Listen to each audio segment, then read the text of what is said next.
Era de noche. Escuché que alguien tocaba una reja en la calle, a unas casas. Luego tocaron en la reja de enseguida. Finalmente tocaron en la mía. Me acerqué para ver quién estaba ahí en esa calle oscura y desierta, para ver si se trataba de esa extraña mujer que me habían dicho.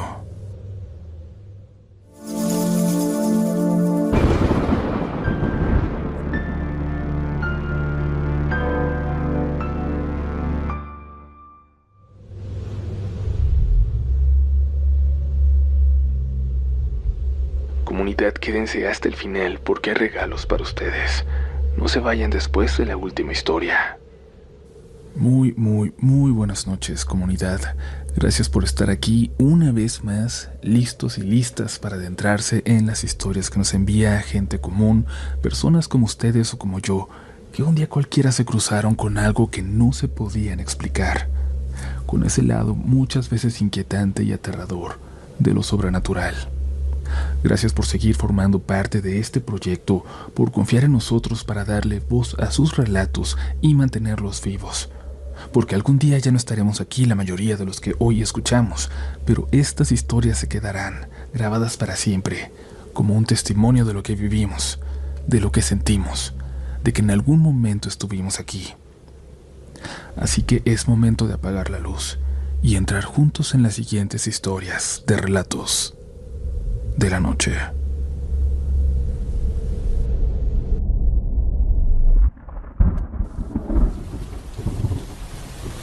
Hola comunidad, yo soy de Cuba, de un pueblito cerca de Remedios en Villa Clara.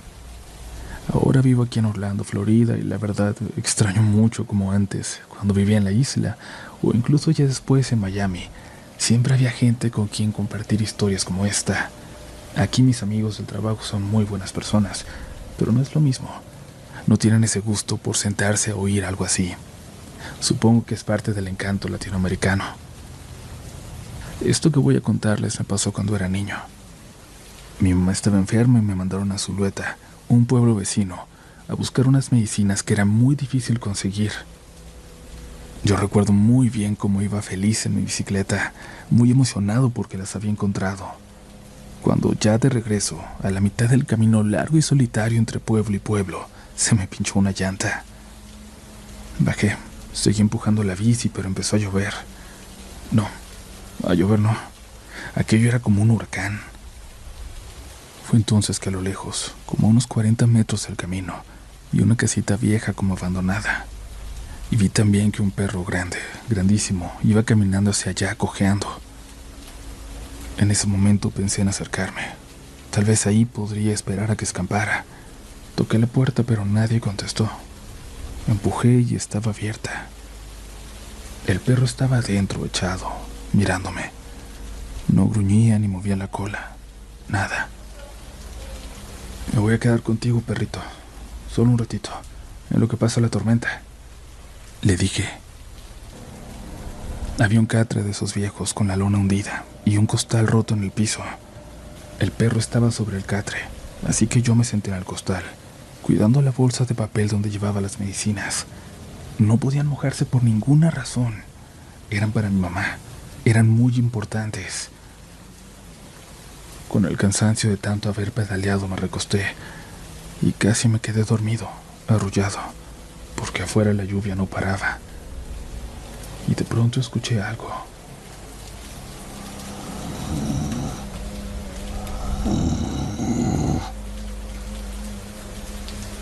Un sonido bajo, como un gruñido. Abrí un poco los ojos sin moverme para que no se diera cuenta. Y entonces entendí que no era solo un gruñido. Era como un murmullo.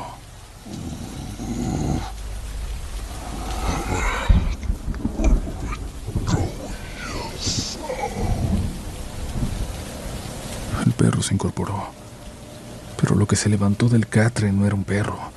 Era algo que caminaba en dos patas, alto, tan alto como un hombre grande. La silueta era la de una persona, pero la cabeza seguía siendo la de un perro. Y así, con los ojos entrecerrados, sentí cómo me miraba. Vi su silueta voltear hacia mí.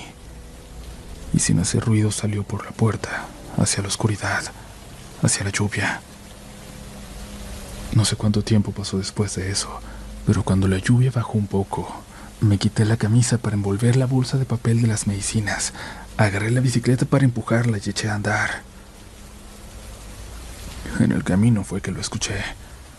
Algo me seguía, al lado del camino, entre los árboles. No lo veía, pero sabía que estaba ahí. No solo porque lo escuchaba, sino porque podía sentirlo, porque podía sentir su mirada. Solté la bicicleta y corrí lo más rápido que pude. Llegué a mi casa agotado, pero con las medicinas intactas. Mi mamá me recibió con tanta alegría que, al verle los ojitos, me olvidé por completo de lo que había pasado. Fue hasta el día siguiente que fui a buscar mi bicicleta, pero ya no estaba. Hasta hoy, tantos años después, me pregunto si aquella cosa no me hizo nada porque sabía que yo estaba ahí por algo bueno, porque estaba cuidando a mi madre.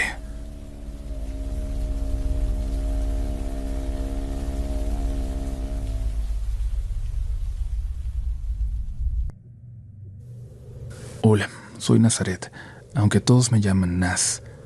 Vivo en el Estado de México, pero actualmente estoy rentando en la Ciudad de México para estar más cerca de la universidad. Esto ocurrió hace aproximadamente un mes, y solo lo he compartido con mi hermana, mi mamá, con una curandera y un amigo cercano, por la desesperación que sentí. Mis días como universitaria y foránea han sido en general buenos y llenos de aprendizaje. Además, conocí a una persona muy especial con quien llevo una relación de noviazgo, Carlos. Un día nos cancelaron clases y decidimos irnos a pasar el rato en un cuarto de habitación de hotel. La tarde transcurría con normalidad. Incluso decidimos tomar un baño, pero fue en ese momento cuando todo cambió así, de pronto nada más. De repente Carlos me dijo: Naz, acabo de ver una sombra en el espejo del baño. Él es una persona atea y muy escéptica, mientras que yo soy bastante sensible a las energías, presencias y demás situaciones difíciles de explicar. Mi familia es muy holística. Mis padres tienen habilidades para contactar con seres que no están en este plano terrenal, como ánimas, arcángeles e incluso familiares fallecidos. Decidí no darle importancia a lo que me dijo Carlos, aunque ambos nos sentíamos incómodos.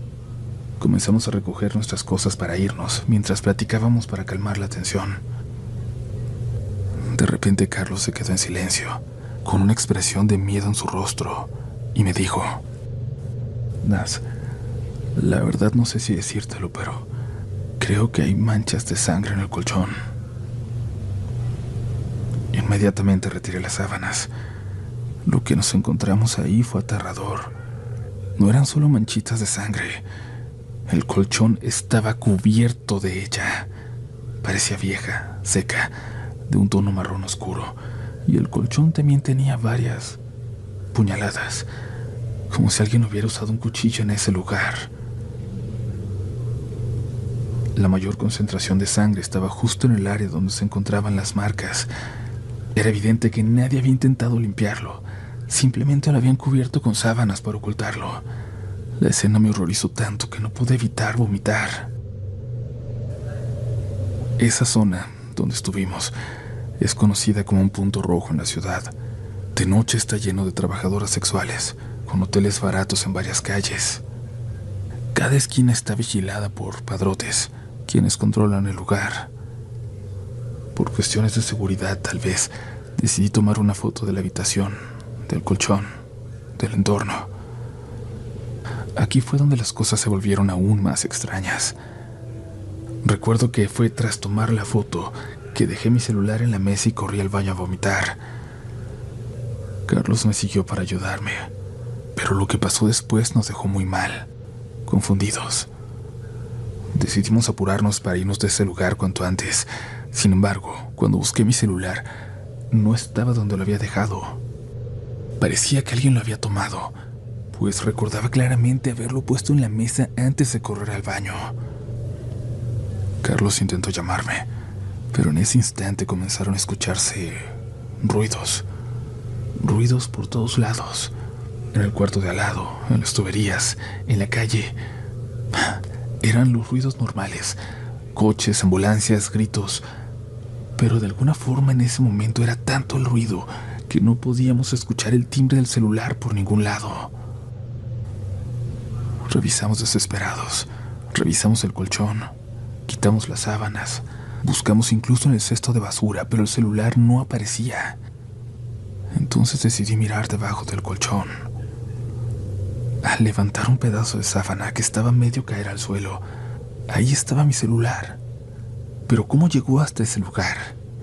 No podía explicarlo.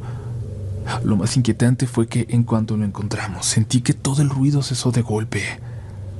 Era como si de pronto todo ese ruido que parecía estar ahí adentro con nosotros quedara muy lejos y solo se quedó un silencio profundo con nosotros en la habitación. No podría explicar por qué sentimos tanto miedo, pero salimos corriendo. Aunque al principio estaba decidida a denunciar lo ocurrido, sabía que hacerlo sería arriesgado. Ese lugar está controlado por la mafia y en México, especialmente en estas zonas, las autoridades no hacen nada. Denunciar solo pondría en peligro mi seguridad. Días después empecé a sentirme mal físicamente. Tenía náuseas constantes y una presión en el pecho que me dificultaba respirar. Hablé con mi hermana, desesperada, para contarle lo sucedido. Era de noche, y mientras le narraba lo ocurrido por teléfono, les puedo jurar que las luces de mi cuarto comenzaron a parpadear, como si estuviera a punto de irse la luz. De pronto la llamada se cortó, y cuando intenté marcarle de nuevo, inmediatamente sonaba como si hubieran colgado, como si no pudiera salir la llamada. Pasaron 5 minutos en los que no pudimos comunicarnos. Finalmente ella comenzó a rezar en su casa. Ella tiene las mismas habilidades, por decirlo así, que mis papás, y quizás por eso logramos reconectar. Cuando terminé de contarle, me dijo algo que me asustó todavía más. Lamentablemente, sí, ahí murió alguien. Muy probablemente una trabajadora sexual. Esa alma te vio, se te pegó, está contigo ahora. Necesitas hacer algo al respecto. 3 días después recibí una llamada de mi padre, con una noticia devastadora para mí. Un familiar muy querido había fallecido.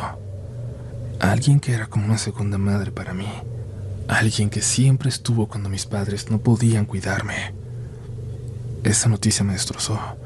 Tenía que viajar 3 horas para despedirme y le pedí a un amigo, Antonio, que me acompañara. Estaba muy agotada. Estaba emocionalmente rota. Y a pesar de todo, todavía tenía que lidiar con los trabajos finales de la universidad.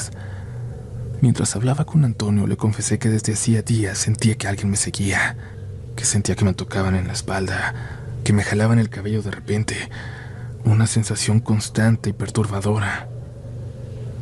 También le conté del colchón. Muy preocupado me dijo que tenía que hacer una limpia, que realmente alguien estaba conmigo, que incluso él, que no tiene ninguna sensibilidad especial, se daba cuenta. Yo no estaba sola.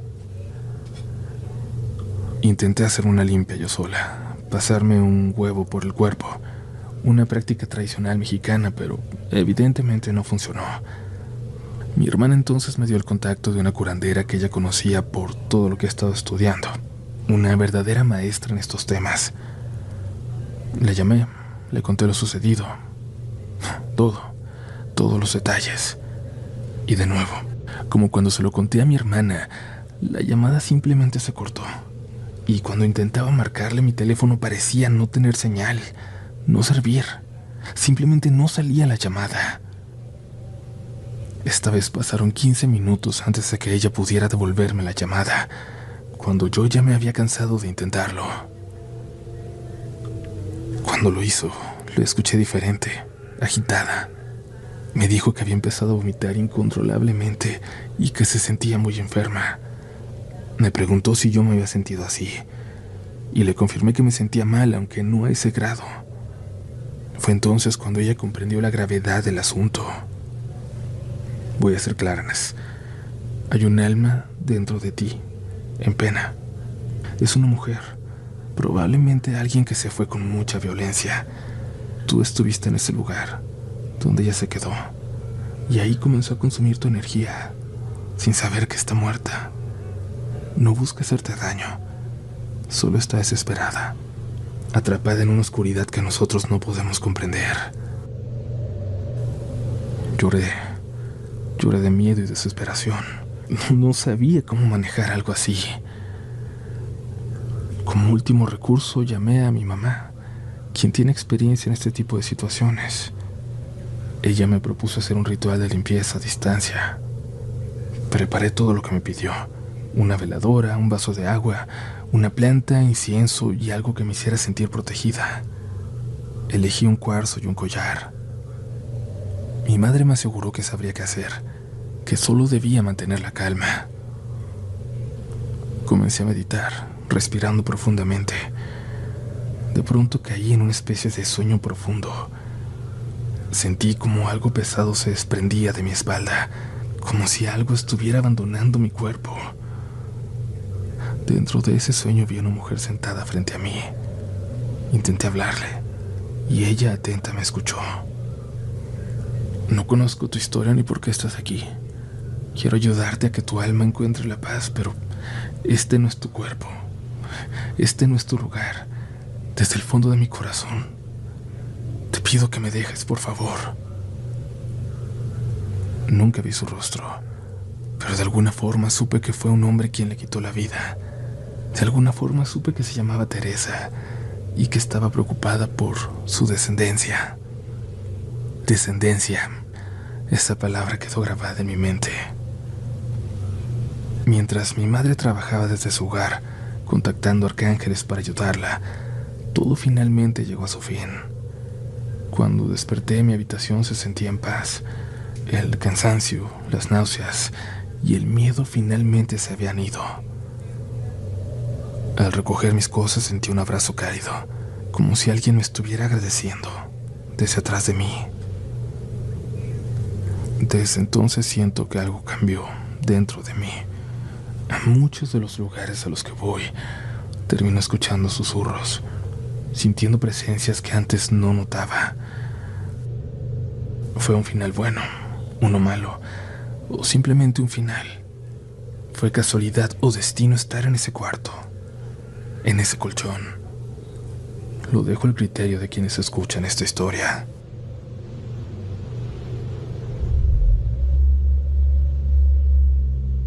Gracias por seguir por aquí, comunidad, por ser de esos pocos que llegan hasta este punto del episodio y que buscan de forma casi instintiva esas historias que muchos otros prefieren evitar. Nosotros aquí las escuchamos porque nos gustan, porque de alguna manera nos recuerdan que seguimos vivos. Acabamos de escuchar la historia de Naz y de ese cuarto donde encontró algo, o algo pareció encontrarla a ella, y no quiso dejarla ir. ¿Se imaginan con cuántas cosas no se topan todos los días? ¿Con cuántas historias no se encuentran sin conocerlas? Siempre es importante estar preparados. Uno nunca sabe en qué momento un lugar puede marcarnos así. Puede ser una parada de autobús, un vagón del metro, un pasillo de hotel o de una oficina, una casa en renta que vamos a ver, o incluso un sitio en la calle por el que solo íbamos de paso. Y así, sin darnos cuenta, algo se queda con nosotros. Si ustedes han vivido algo similar en algún lugar que ahora evitan o que todavía les provoca pensar en lo que pasó, compártanlo con nosotros. Pueden enviarlo a mirelato-de-la-noche@gmail.com. Lo leeremos con atención y quizás forme parte de la siguiente recopilación.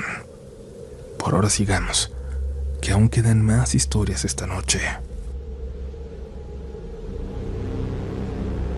Hola, comunidad, mi nombre es Jennifer. Soy de Santa Ana, en El Salvador, y esto que voy a contarles sucedió en 2015. Habíamos ido a visitar a mi abuela, que vivía en ese entonces en San Miguel, en un lugar llamado Bolívar, a unas horas de mi casa. La suya era una casa sencilla, en medio de un terreno muy bonito. Atrás estaba el espacio donde hacían tortillas y no muy lejos pasaba una quebrada, de esas con piedras enormes donde la gente a veces lavaba ropa. Ese día recuerdo bien que hizo muchísimo calor. Para tomar agua teníamos que cruzar la quebrada, porque al otro lado había una tubería que daba agua potable, pero en la casa ya no quedaba ni una gota y nos mandaron a buscar. Sin embargo, como niños que éramos, en lugar de hacer caso de inmediato, nos pusimos a jugar y dejamos que se nos fuera haciendo tarde, hasta que se hizo de noche. Cuando pensamos a nosotros ya no nos iban a mandar. Pero entonces salió mi primo, el más grande, a regañarnos por la desobediencia. Para asustarnos un poco y que aprendiéramos la lección, dijo que sí, que él iría a traer el agua, pero que todos iríamos con él. De noche la quebrada era sumamente oscura. Sin linterna no podías ver nada, ni siquiera tus propias manos.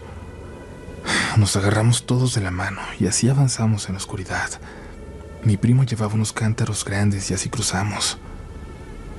Al llegar al chorro de agua empezamos a llenarlos, y fue entonces que escuchamos como si alguien estuviera lavando ropa. A unos metros, junto a un pozo, estaba una mujer vestida de blanco, con el cabello negro cubriéndole la cara. No parecía prestarnos atención. Pero mi prima, la más chiquita, comenzó a acercarse a ella. Pensó que se trataba de Cecilia, una mujer muda del pueblo que conocíamos de toda la vida, así que empezó a llamarla como podía. Chechi. Chechi. La mujer volteó a verla. Levantó los brazos como para alcanzarla. Yo le dije a mi primo: mira, creo que Ceci quiere abrazar a mi prima. Cuando la volteó a ver, su cara cambió por completo. Nos gritó que corriéramos a casa, que no nos detuviéramos por nada. Yo lo intenté. Empecé a correr en la oscuridad rumbo a la casa, pero en un momento miré hacia atrás. Mi primo estaba jalando a mi prima y la mujer se había descubierto la cara. No sé cómo explicarlo. No era un rostro normal. Era algo muy, muy extraño. Un rostro alargado, muy largo, que definitivamente no parecía ser humano. Salí corriendo lo más rápido que pude. Mi primo venía detrás de mí cargando a mi prima que lloraba. Cuando llegamos a la casa, mi abuela, sin decir nada, nos metió y nos roció con agua bendita. Nos frotó los pies con aceites y plantas y nos puso a rezar. Esa noche todos dormimos juntos, amontonados en una cama. Afuera se escuchaban ruidos, como si algo diera vueltas alrededor de la casa, rasguñando las paredes. No sé si fue sugestión, pero a mí me daba la impresión de que se detenía justo frente a las ventanas, como si intentara asomarse, vernos. Al día siguiente mi primo amaneció con fiebre. No pudo levantarse en varios días. Mi tío fue a buscar los cántaros que dejamos tirados, pero regresó diciendo que no los había encontrado. Yo luego escuché que le decía a mi abuelita, en voz bajita, que sí los vio, pero estaban todos llenos de cabellos muy largos. Tiempo después mis padres dijeron que quizá nos habíamos topado con la ciguanaba, pero yo me quedé con la duda, porque la leyenda que conozco habla de que se le aparece a hombres adultos para engañarlos, para llevarlos a los barrancos. Y esto fue muy distinto. ¿Por qué se le aparecería a unos niños? ¿Por qué se quiso llevar a mi primita? Mi abuela ya no vive allá, se vino con nosotros, y aunque han pasado los años, yo no he querido volver a su casita, ni siquiera para ver cómo sigue.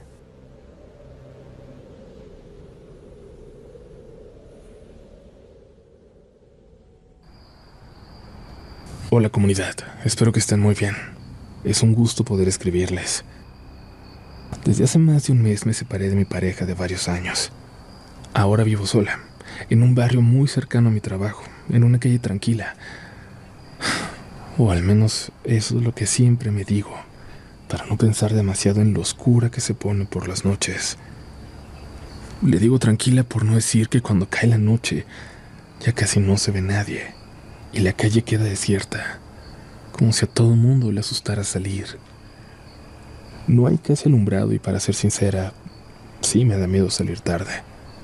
Y no tanto por lo paranormal, sino por la poca gente que hay que se queda afuera. Siempre hay uno o dos tipos en las esquinas, fumando quién sabe qué, bebiendo, mirando a todo el que pasa. Hace unos días empecé a notar algo raro. Cada noche, en algún momento después de las 11, escuchaba rejas sonar a lo lejos. Alguien tocaba en las rejas de las casas.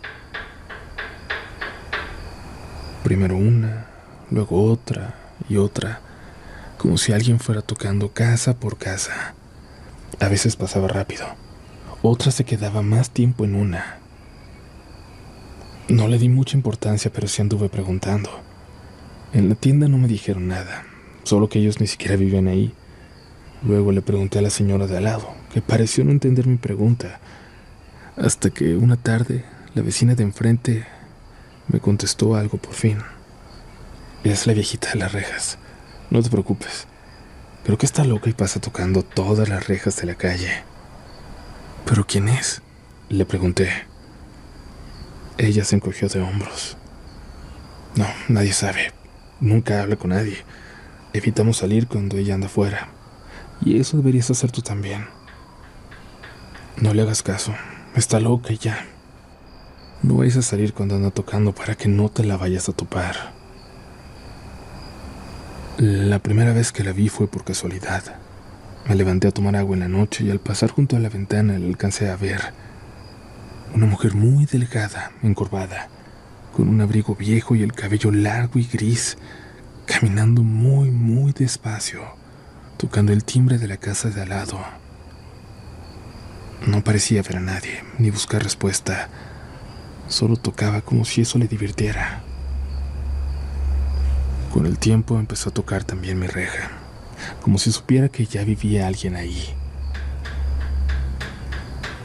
Siempre de noche, siempre con ese toque suave, apenas perceptible, como si no tuviera fuerza. Yo nunca abrí, por supuesto, pero cada vez que pasaba sentía que se quedaba un momento más frente a mi puerta.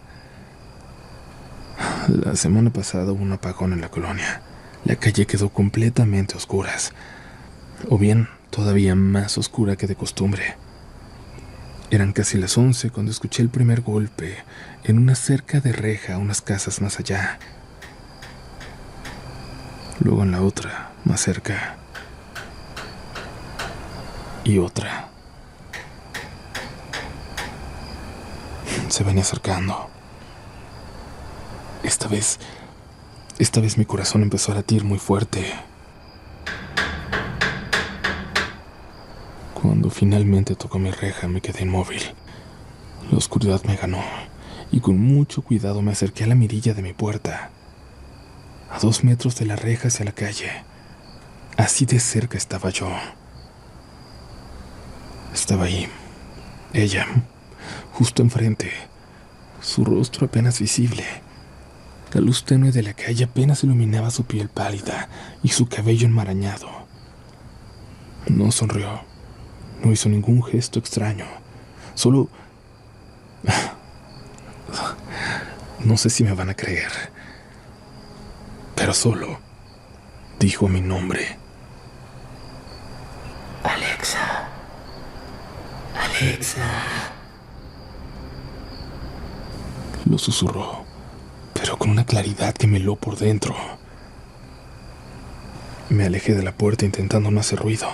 Me escondí detrás del sillón esperando que se fuera.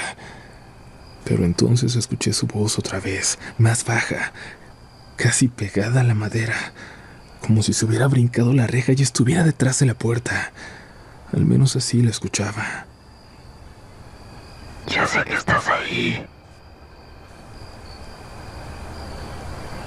No recuerdo en qué momento dejé de escucharla. No recuerdo si volví a tocar mi reja u otra más que allí abajo.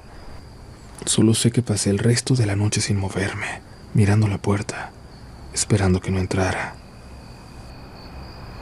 Desde esa noche no he vuelto a escuchar las rejas en toda la calle, pero por alguna razón eso no me tranquiliza.